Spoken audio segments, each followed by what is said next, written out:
More than 600 word fanatics, a week-long marathon of one of the world's most challenging and popular games. Players from 44 states and 6 countries, ranging in age from 13 to 91. But only one of them can realize the ultimate goal, conquering this large field, taking home the top prize of $25,000 and winning the 2006 US Scrabble Open.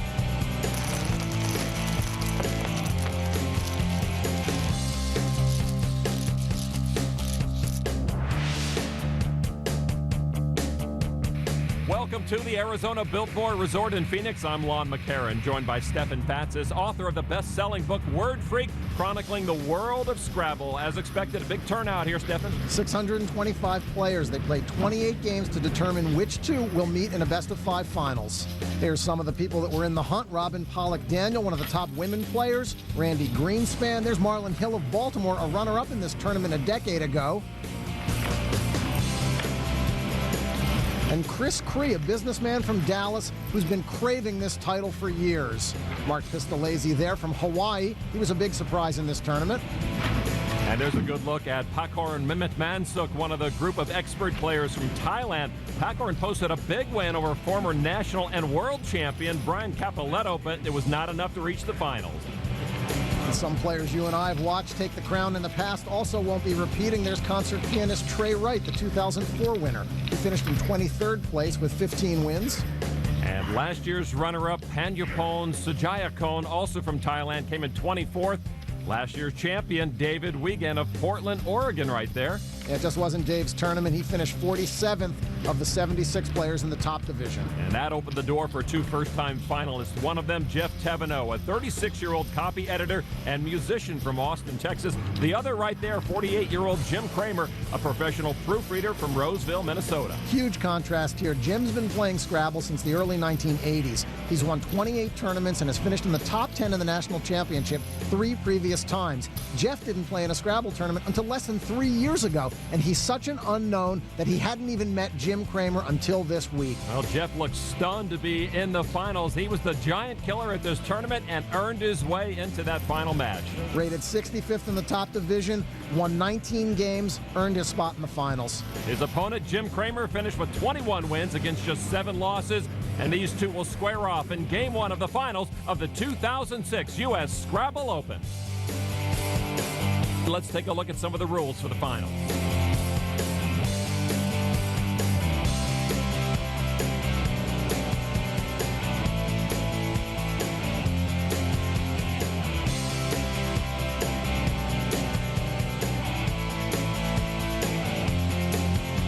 One big change this year, a new edition of the official Scrabble Players Dictionary, Lon. Lots of new words. In particular, 2 words that have had a huge impact on the game, according to John Williams of the National Scrabble Association. One of the most exciting things about the tournament this year was the admission of 2 new words, QI and ZA. Yes, they are words. QI is a variation of the chi in Tai Chi, CHI, and ZA is za, and that is slang for pizza. And what those words do, if you plunk them down in the right place on a Scrabble board, you can score 60 or more points by playing one of those words. So suddenly, in this tournament, a 100-point lead isn't what it used to be. More than 10,000 new words added in that dictionary update, none more important than the volatile QI and ZA. There's a crowd of enthusiastic players watching the finals on closed-circuit TV at the resort down the hall, supposedly out of earshot of our 2 finalists. There you see Jeff Teveno in the blue shirt on the left and the bearded Jim Kramer on the right. Let's pick it up in Game 1 in the best-of-5. Jeff laying down his first bingo of the finals. Tinders across the desirable triple word score line. That's for 87 points. And that will give Jeff a lead of 258 to 213. Midway through Game 1, a bingo, of course, is when a player uses all 7 of his tiles in a single turn. Just like at home, it's worth the value of the play plus 50 bonus points. And there we see Jim Kramer's rack. Those are plastic tiles. Got a lot of vowels, but he should be able to score some points. Let's look at some potential plays. Ouzo, the tasty Greek liqueur. Trews, that's a close-fitting tartan trousers, and it would be worth 48 points. And Zoo for a 33. And we should mention we're getting those possible plays from an amazing computer program known as Quackle. It was written by a couple of young Scrabble players, Jason Katz-Brown and John O'Laughlin. The program also will be telling us which plays offer the highest percentage chance of winning for the player. It is Jim's turn right now. And he has chosen tiles. And he's picked zoo. No, he's going back for more. Zuia. The crowd shocked because Zuia is a phony, an illegal word in the U.S. But it is acceptable in international Scrabble competition. And I think what's happening here is that both these guys are thinking, hey, maybe that's one of the new words in our dictionary because it's good in the other one. Now, Jeff had the option to challenge that word, which would have cost Jim his turn, but he does not. He lets play go on. Now, bluffing is part of Scrabble, but there's no way Jim did that deliberately. Every player knows the 5-letter words that have a Z in them, so both players must have thought this was an acceptable word. Here's some options for Jim: Brulot and also bowler. Previously, Jeff played grovel up at the top of the board. So now it's Jim Cramer's turn. Both of those plays are pretty good. Brulot gets rid of the U, which is desirable. He is going to play bowler, pertaining to bowl, which is a fine clay, and he gets 30 points out of that, and we have a 1-point game. There we see Jeff Teveno tracking. He's keeping track of which letters have been used. Players need to be aware of what tiles are left, how many, the ratio of vowels to consonants. Those sorts of issues are important in determining what letters to play on a given turn.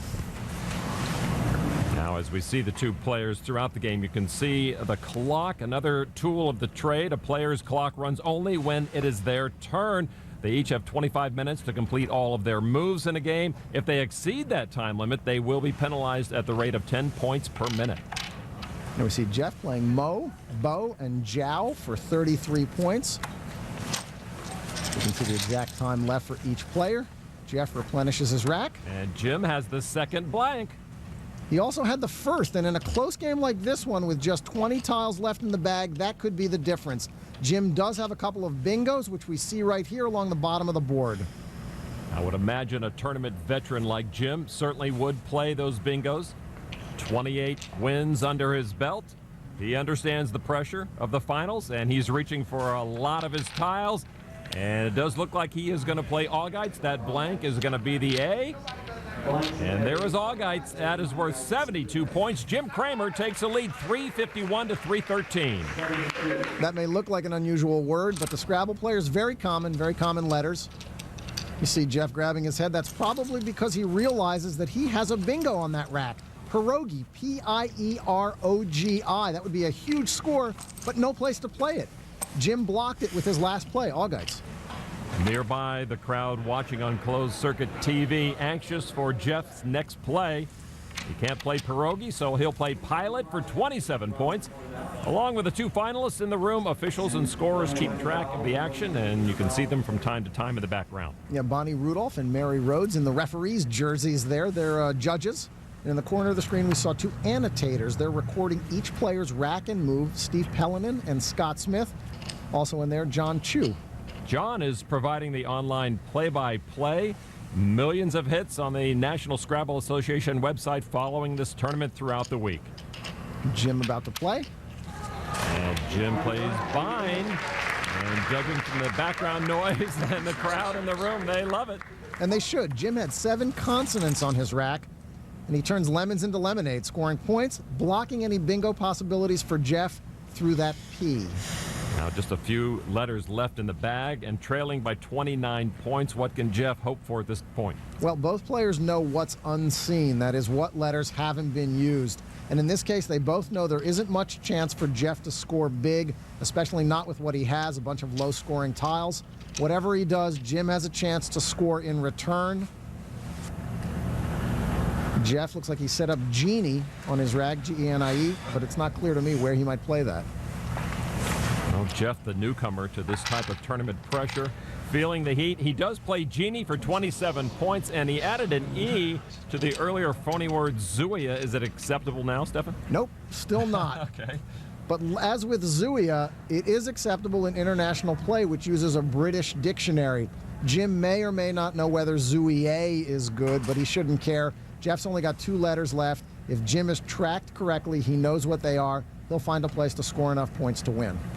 Now, can Jim now challenge Zuia? He could, but what's going through his head is that if he challenges and it happens to be acceptable, which sometimes happens, he'll forfeit his turn. Jeff would then use his last 2 letters and he'd win. Jim has opportunities to score enough, so he won't worry about that play. was a nice desperation move by Jeff, though. All right, and Jim puts out Tripe. Are these guys hungry or what? Tripe's good for 22 points and a 388-364 lead for Jim Kramer. I don't know if you've ever eaten tripe, but I have not. Time's running down for both players, but it really doesn't matter now. They know this one's over. Jeff's looking to just maximize his last two letters. He's got a U and an R. This is really when the pressure intensifies, specifically on a new player. Now he's holding the U. You want to keep playing until the end of the game, even if you know you can't win. 6 and out. 6 and out, Erd. That's the game, and they both immediately point to that phony word and start talking about it. So a key decision for Jim Kramer not to challenge that phony, and that helps him win the first game in this best of 5, 388-374. Back with more from Phoenix in a moment. Welcome back to the 2006 US Scrabble Open at the Arizona Biltmore Resort in Phoenix. I'm Lon McCarran along with Stephen Tatsis. Scrabble veteran Jim Kramer won the first of this best of 5 finals, and that made his cheering section very happy. Jeff Teveno opened game 2 with this pretty play, Kongu, a Chinese tea. Jeff's only been playing competitively for 3 years compared to almost 25 for Jim Kramer. Now, Jeff is a newbie, which, Stephen, as I understand, is a new word in itself in Scrabble. And there are the last 2 national champs, Dave Wiegand on the left and Trey Wright. The seasoned veteran, Jim Kramer, was able to get the very first bingo down on the board, Radiates. And Stephen, I noticed the players wearing earplugs. Now, the crowd down the hall turned out to be a little bit noisier than expected, so after game 1, they put him in. All right, so Jeff then was able to answer back on his very next turn with Rebores, which also made Irradiates. Blank's a B. Opening the door for Re-Radiates later in the game, but it was a risky move by Jeff. He opened a triple word column lane on the left side of the board. Jim did capitalize on that hot spot with a 51-point play on his very next turn. And he followed that up with By Layer for 88 points. Jim did miss a chance to play the same word for 99 points by forming Joy and Axe on the third column, but he still led 217 to 176. Then it was up to the newbie, Jeff Teveno. And he suffered a key misstep at this point when he played Item and overlooked a big opportunity. He missed a bingo. Limonite, Limonite. It was a tough find that required forming 3 overlapping 2-letter words, but it was one that a top player has to make. The Scrabble lesson, when you think you found the right play, think again. Well, Jeff did manage to keep it close. He played Qadi, a Muslim judge. That's another new Q without U word in Scrabble, and it's got an anagram, Qaid, Cade, a Muslim leader. Jim Kramer was able to keep scoring well. And right there, he plays Zips for 35 points, and that gave him a 50-point lead, and I imagine Jeff really had to be feeling the heat here, Stephen. Yeah, there was really nothing he could do. He scored a few points with this play, Hori, but it wasn't going to be enough. Teveno tried to battle back, but could not pull the tiles that he needed to win this game 2. Jim Kramer with 402 points, Jeff Teveno 391. It was close, but was not going to be close enough. Jim Kramer with a 2-games-to-none lead in the finals of the US Scrabble Open.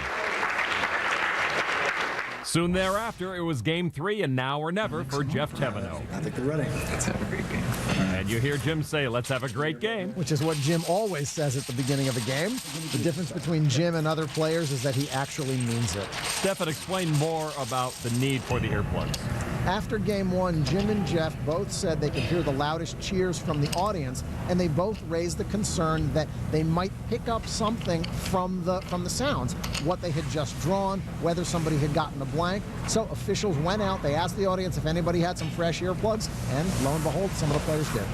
There's a good close look at Jim Kramer. Could be the guy next door. He is a professional proofreader from suburban Minneapolis. Stefan, in your book, Word Freak, at one point you wrote that you did not focus on players like Kramer who were downright normal. Yeah, the Scrabble world has its share of eccentrics, and that's absolutely part of the culture. You've got to be a little crazy to study lists of words for hours on end, but Kramer is more than just normal. He's regarded as one of the most humble and considerate people in Scrabble. He never loses his composure. He never seems to complain about bad tiles or bad luck the way the rest of us do. He's also a legendary student of Scrabble, one of the most astute and dedicated analysts around.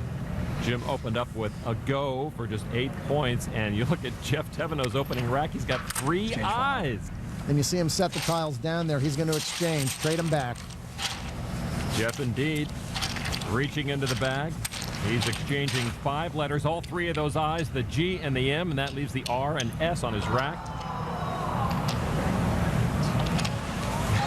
He's got, oh my goodness, 3 more I's. That's unbelievable. There are 9 I's in Scrabble.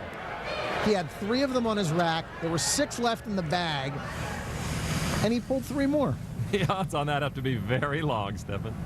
But Jeff can't let that bother him. It's a cliche in sports, and I'll modify it here. Take it 1 rack at a time. Jim's got a blank and a lot of bingo possibilities. Castrato we saw, the highest scoring play coming down from the triple word score. Ostraca, cravats here. Caritas. And I'll point out that the lowercase letter in our diagrams designates the blank. So Jim Kramer up 2 games to nothing in this best of 5 finals. Does see that top play, Castrato. And because Jeff had to exchange tiles, Jim takes an 88-0 lead. And here's where experience would help Jeff. Every player knows intellectually that an early deficit and a few bad racks can easily be overcome, but Jeff has never faced that situation under this kind of pressure. Well, he can always blame you, Stephen. Jeff told us earlier he started playing Scrabble after reading your book, Word Freak. I do sometimes feel like Dr. Frankenstein. But Jeff can't blame me for picking 3 I's twice in a row. Only the tile gods. Good point. And Jeff is going to be forced, it looks like, to exchange again. Of course, he's got 3 more I's. He exchanged it the first time. Why not exchange it the second time? So he's going to put 4 tiles on the side and draw 4 more. He's keeping A, R, and S. And those are very synergistic letters, the building blocks for bingos. All right, so let's see what Jeff pulled from the bag this time. Oh, wow. 3 A's. Now that looks like a tough break and potentially really demoralizing for Jeff. But our computer program tells us that there is a bingo that he can play on this board. We'll see if he can find it. Well, Jeff is like everyone in this tournament. They had dreams of playing in the championship final. That includes Scrabble's growing cohort of younger players. Well, a couple of my friends were in the school Scrabble tournament. It's pretty much like professional Scrabble for middle schoolers. And only one of them still plays tournaments, actually. But I found out about the tournament scene through them, and it sounded like something that might interest me, and I've kept up with it. Scrabble keeps me coming back because of the atmosphere, the environment, the thrill, and the luck. It's just that shocking feeling of getting both blanks on your rack at the same time and bingoing for 80 points and winning the game. That keeps me coming back. Without a doubt, what keeps me back at the Scrabble scene is the tight-knit community. The bond you have over this esoteric interest is unsurpassed by any other bonds I have with people who I've known for so little time. I enjoy playing against adults. I mean, they don't like playing against me, because if you beat me, I'm just a little kid, and if I beat you, you got beat by a kid, so. We'll return with more of the 2006 US Scrabble Open in just a moment. Welcome back. Almost 9,000 games of Scrabble were played, but some players took time to supply some books to a very special cause. The National Scrabble Association collected more than 300 children's books to donate to a local literacy group. The books are destined for a low-income housing project. Now let's get back to Game 3 of our final match between Jim Kramer and Jeff Teveno. Kramer leading 2-0. And pitching a shutout so far in Game 3 because Jeff decided to exchange letters on his first 2 turns. He really didn't have much choice. And you see all the 7 tiles on Jim's rack. He's got an early lead. What's his strategy from here? Well, a few things. He'd like to leave letters on his rack that combine well together. The idea is to play toward building a bingo. At the same time, given the big lead, he should play a little defensively to limit Jeff's chances of getting back in the game. All right, well, he plays Blip for 15 points, a nice leave of E, N, and T. Is that going to work?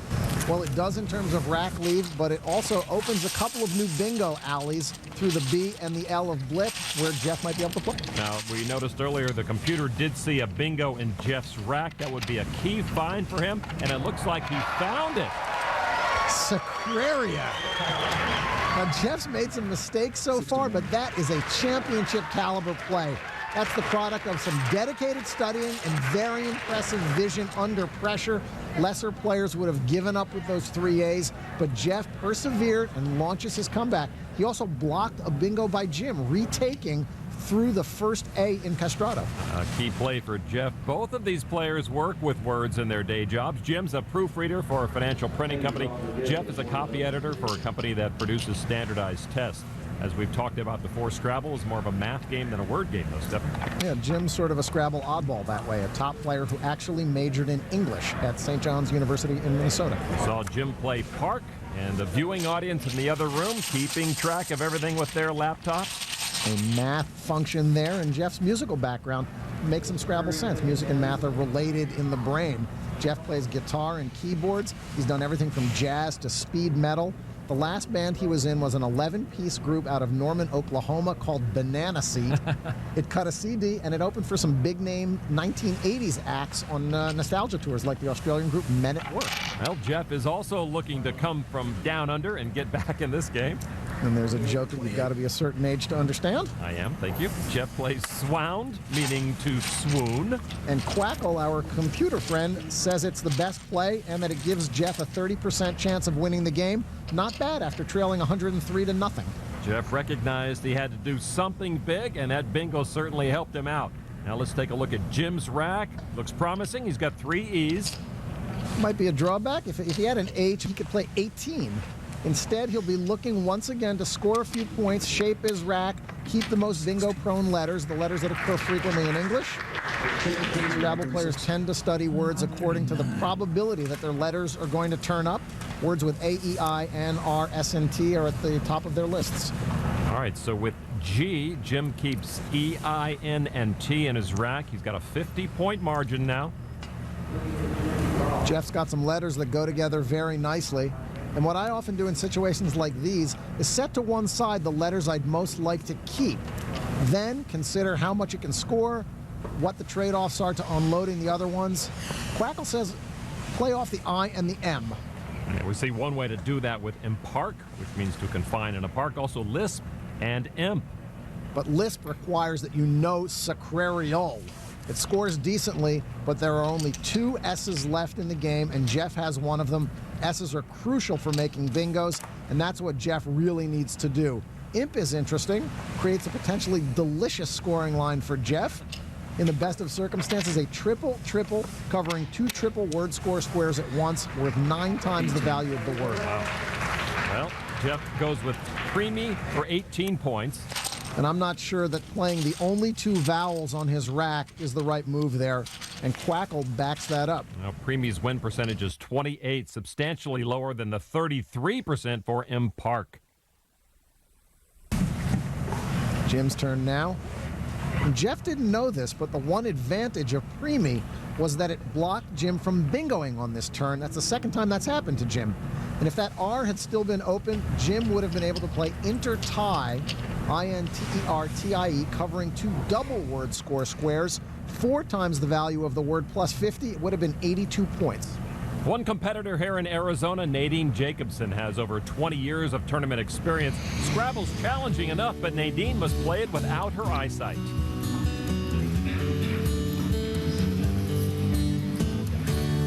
I use a braille board. The markings on the board for triple letter, double letter, triple word, all those have braille markings. And then the tiles that I have are braille as well. I use a Perkins braille writer to record my score and my opponent's score when I record the words and do some tracking of the letters. I have a braille chess clock that I use so I can feel it and tell how much time I have. And I use the same amount of time as everybody else.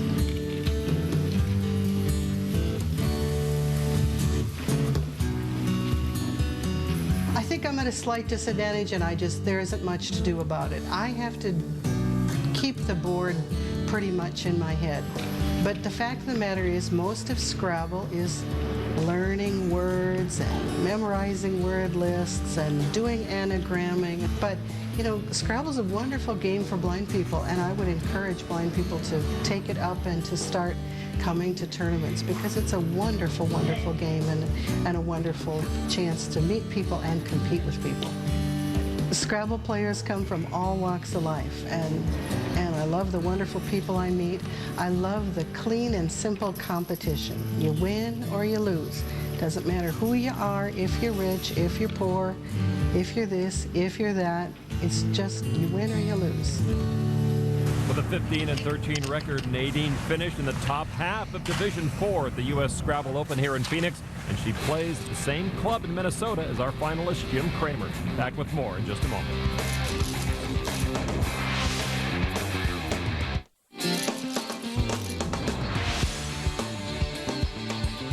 Welcome back to Phoenix in the 2006 US Scrabble Open. Lon McCarron along with Stefan Fatsis. Jim Kramer leads this best-of-5 finals 2-0 over Jeff Tevenot, and now increases his lead here in Game 3 to 150 to 107.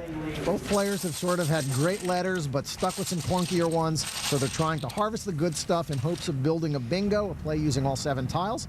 Jim played off 3 duplicated letters on that last turn and kept the very promising combination EIN. Well, as we have seen over the years, expert players tend to land 1 to 2 bingos apiece per game. As for their normal scores, Stefan, how do you compare those to an average home game player? I'll give you some stats. In the 28-game tournament leading to these finals, Jim and Jeff each averaged 433 points per game. The mean score for all 600 players was 375. The high game was 675 by Judy Levitt, and the low was 123. Now we're going to leave that person anonymous for now, right? Yeah, I think we should.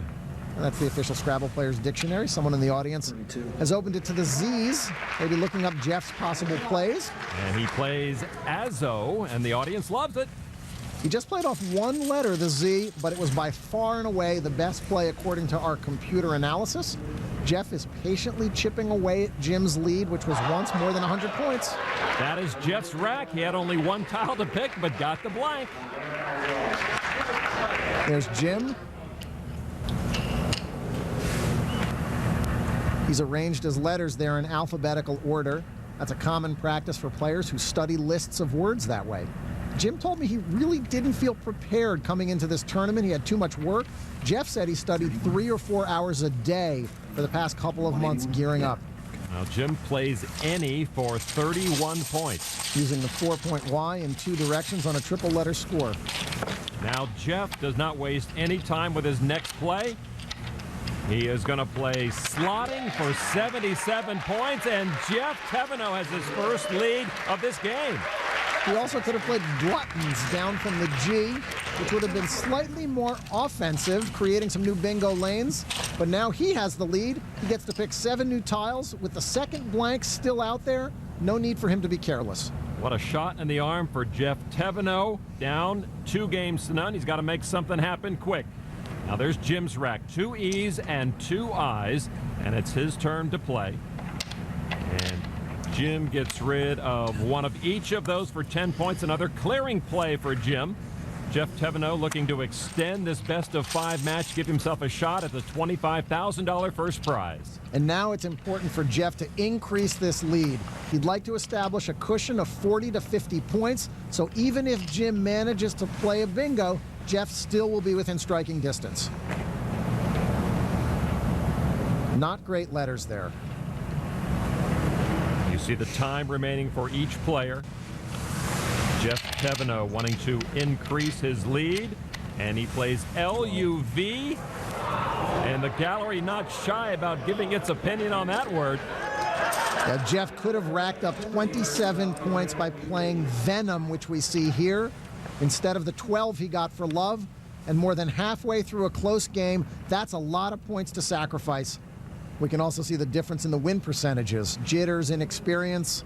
I don't know, Venom was not a difficult play to see. Well, you mentioned earlier that Jim amazingly has finished in the top 10 of this tournament 3 previous times. 4th in 1998, 8th in 2000, 9th last year, and throw in that 3rd place finish in the 2001 World Championships.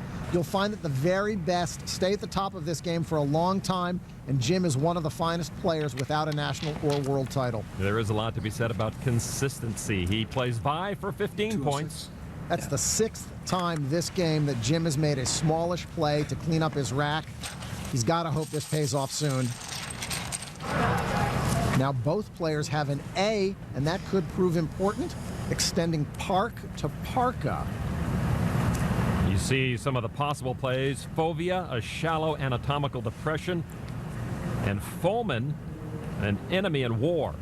Now the computer likes fovea by a fair amount for the simple reason that it gets rid of the clunky V. Well, it looks like Jeff is putting out Fulman. And now Jeff is taking away Fulman. And the crowd reacts strongly to that. And Jim points out that Jeff left the A on the board. All right. So why not? Let's put Fulman back. 33 points and a 261 to 206 lead. He played that word twice, but Fulman won't rank among Jeff Teveno's most memorable plays. But every Scrabble player has one tournament highlight. We asked a few to show off their favorite moves. I was playing against probably one of the best players in the country. There was an I and an L down on the board, and I played Visualize right through it. 103 points, won me the game. It was pretty sweet. My favorite play of all time was in a classroom, actually. I lay down Dandiest for 140-something points, and everybody's like, wow. So that was pretty cool. 9 Bark is the play I remember. I played it to a triple word score, scored 101 when the game seemed to be out of reach. The only way to win it was to bingo to a K, and that's pretty rare. I guess intrigue. Once I bingoed out to win a game, which is a really important game, through a G naturally with the intrigue. I guess the most memorable would be the most recent that was pretty special, which was in this tournament against Brian Capoletto. It was not only a game that I just knew I was going to lose, but a game I knew so much that I was going to lose. I was joking with him the whole time. And then I just saw this one chance to win, and I got quiet real quick and tried this play, and it paid off, and I was able to draw an E out of 10 unseen tiles and play the word Rendzina, R-E-N-D-Z-I-N-A, through an N, and got 140 points and pulled out a miracle win. My most memorable play is probably the first triple that I ever got. That's when you cover both triple word scores with the same play. I played Creasing, and it was 150-some points. I played a word. It was mistried, M-I-S-T-R-I-E-D. It was on a double word, so it was 94 points. Now, it was totally phony, but it wasn't challenged, so I was able to win that game. That's part of the mystique of Scrabble is trying out words and see if you can get by with them. Stefan, you've been around the Scrabble block a time or two. Your favorite? I once played the word switcheroo. Back with more in a moment. Welcome back to the 2006 US Scrabble Open at the Arizona Biltmore Resort in Phoenix.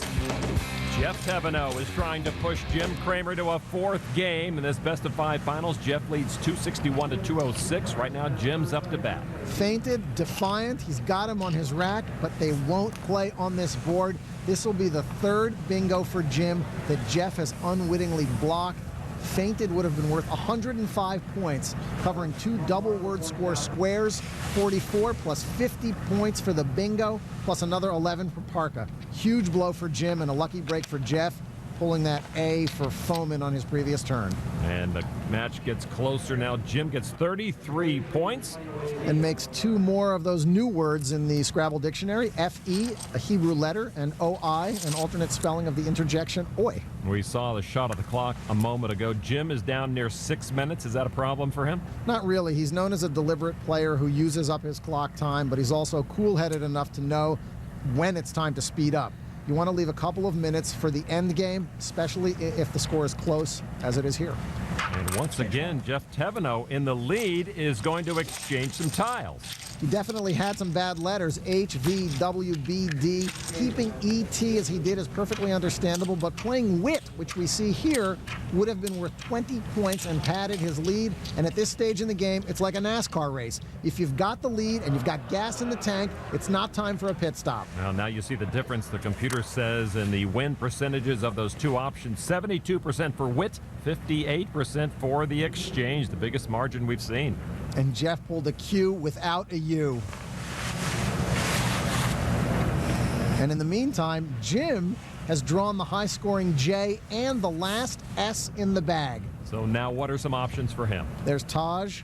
Lasted 44 points, but highly unlikely. Jim would have to be absolutely sure that Sacrariol is a good play, and I doubt he'd take that risk. Plus, keeping the J could backfire. He might not get as good a chance to score a lot of points with it later in the game. So now Jim Kramer, who found himself falling behind, is going to play just for 30 points, and Kramer retakes the lead.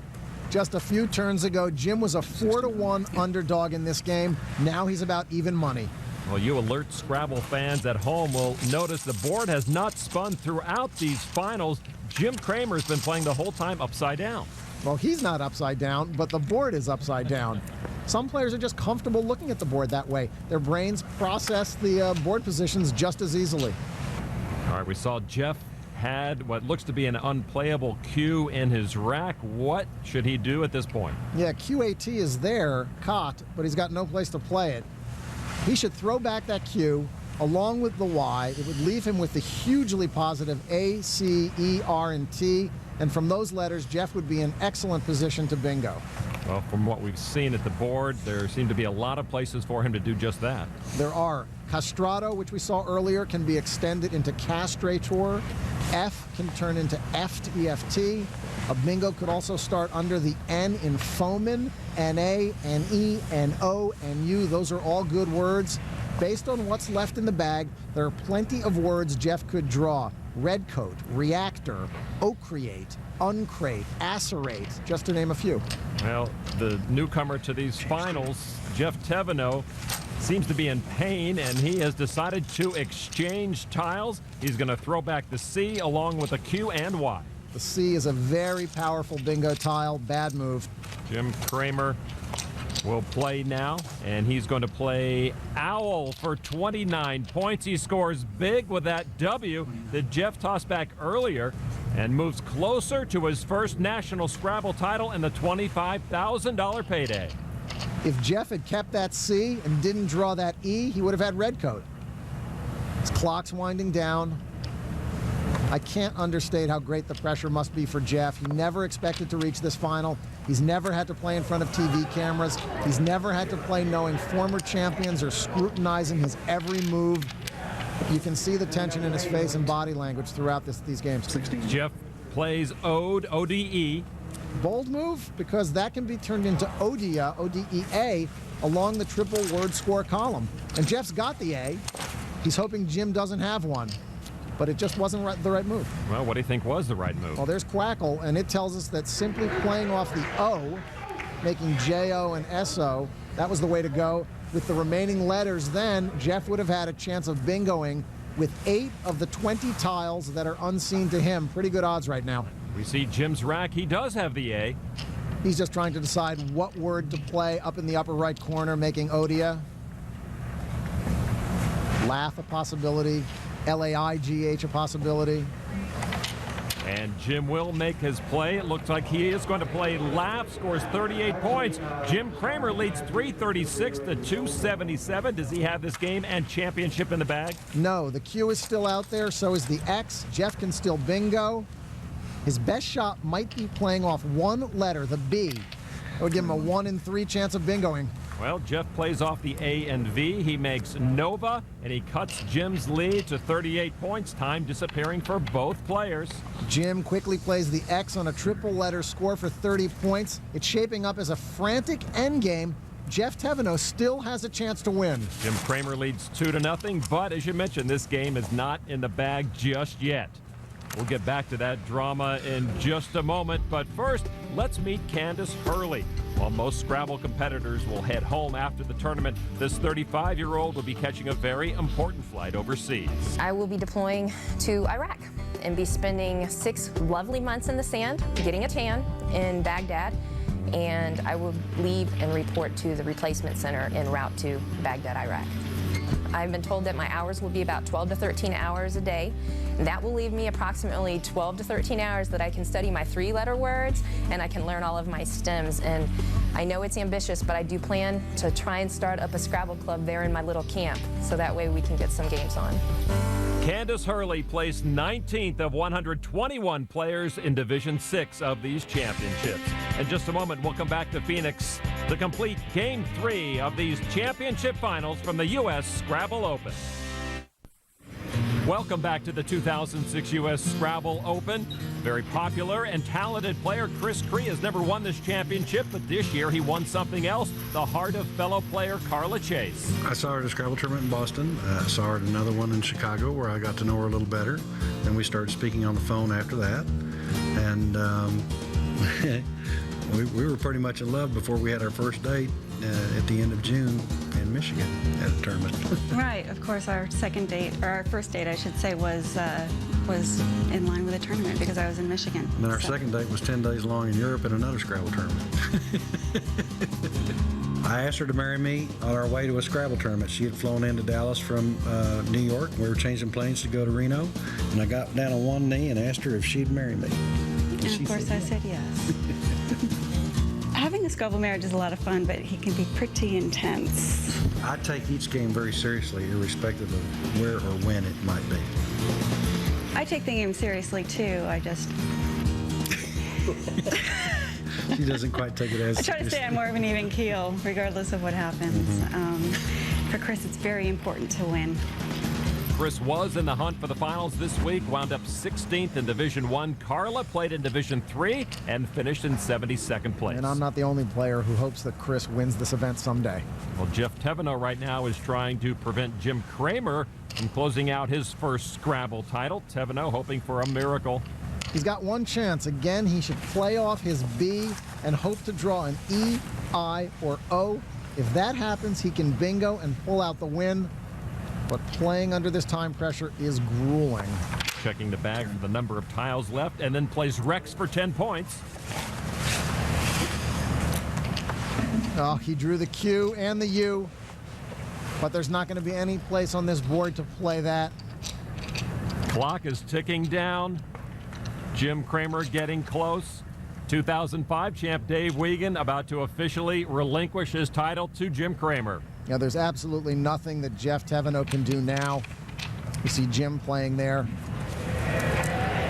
Got to point out, Jeff Teveno had to trade 4 times in this game, and when you pass up 4 opportunities to score against a player like Jim Kramer at the top of his game, you're really reducing your chances of victory. Well, you know, for a guy who surprised everyone in this tournament, most of all himself, Jeff Teveno handled himself quite well under the stressful conditions that these finals present.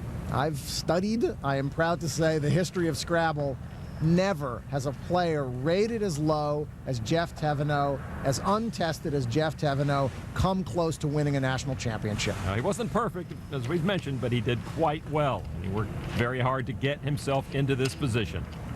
You'll see that his clock is going to run out. That's going to cost him 10 points, but it's not going to make any difference.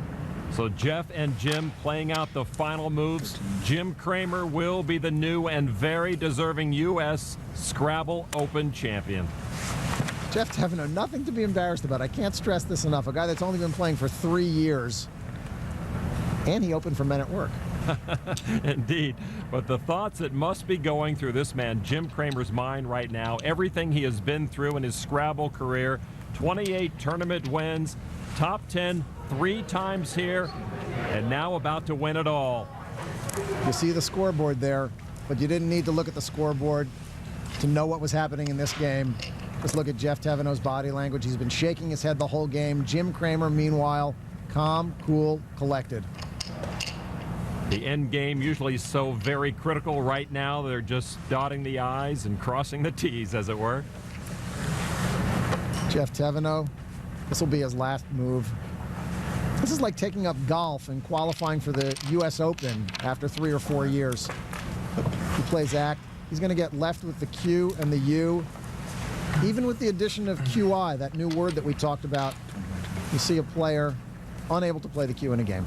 So twice the value of the Q and the U will go into Jim Kramer's tally.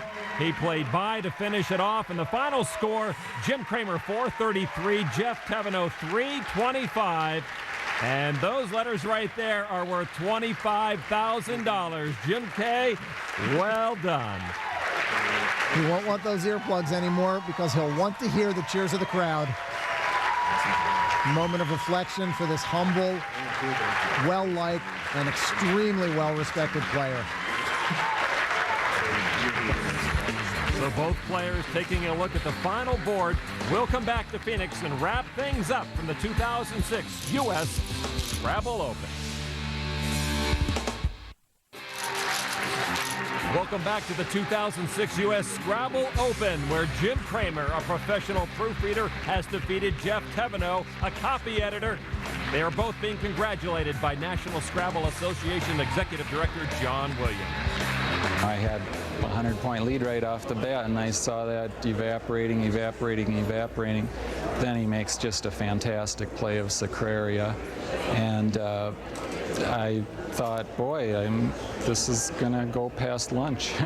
I've been charmed all tournament, and that game was just another charmed game, and I knew I was gonna win toward the end, and it was just hard to concentrate at that point, but I just knew if I just threw words down on the board, I'd win the game, and it was an unbelievable feeling. My dad has been telling me for years I was going to win one of these things, and I told him, Dad, you don't know how hard it is to win these things. I don't think I'm going to win one, and I'm really glad that he was right. A dominant performance by Jim Kramer, and Jeff Teveneau can be proud he got as far as he did. It was an overwhelming experience. It's beyond anything I dared to dream. And, even though, it didn't go my way this time, maybe some other time I'll be able to get back. 2006 champion Jim Kramer accepts the spoils of victory here in Phoenix, most of all the respect of his Scrabble peers, but $25,000 won't hurt either. For Stefan Fatsis, I'm Lon McCarran. So long from Phoenix and the US Scrabble Open.